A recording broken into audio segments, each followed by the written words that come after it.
राज्याचे उपमुख्यमंत्री अजित पवार यांच्या विमानाला बारामती विमानतळावर लँडिंग करताना भीषण अपघात झाला असून या अपघातामध्ये त्यांचा मृत्यू झाल्याची धक्कादायक माहिती समोर आली आहे। 28 जानेवारी 2026 रोजी सकाळी साधारण 8:45 ते 50च्या सुमारास बारामती विमानतळावर लँडिंग करत असताना हा अपघात झाला असून विमान हे VSR कंपनीचे लार्जेस्ट 45 एक खासगी चार्टर्ड विमान होतं। सकाळी 8:10 विमानाने मुंबईहून उड्डाण केलं होतं।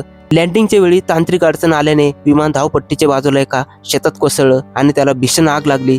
प्राथमिक माहितीनुसार या विमानामध्ये एकूण 6 जण होते आणि दुर्दैवाने या अपघातात कोणीही वाचू शकलं नाही। मृतांची नावे खालीलप्रमाणे आहेत: अजित पवार उपमुख्यमंत्री Maharashtra, Vidip Jadhav Mumbai police, Pinky Mali flight attendant, captain Sumit Kapoor वैमानिक, कॅप्टन शांभी पाठक सहवैमानिक, एक वैयक्तिक सहाय्यक। मुख्यमंत्री देवेंद्र फडणवीस आणि उपमुख्यमंत्री एकनाथ शिंदे यांनी या घटनेबद्दल तीव्र दुःख व्यक्त केले आहेत। राज्यातील सर्व शासकीय कार्यक्रम रद्द करण्यात आले आहेत।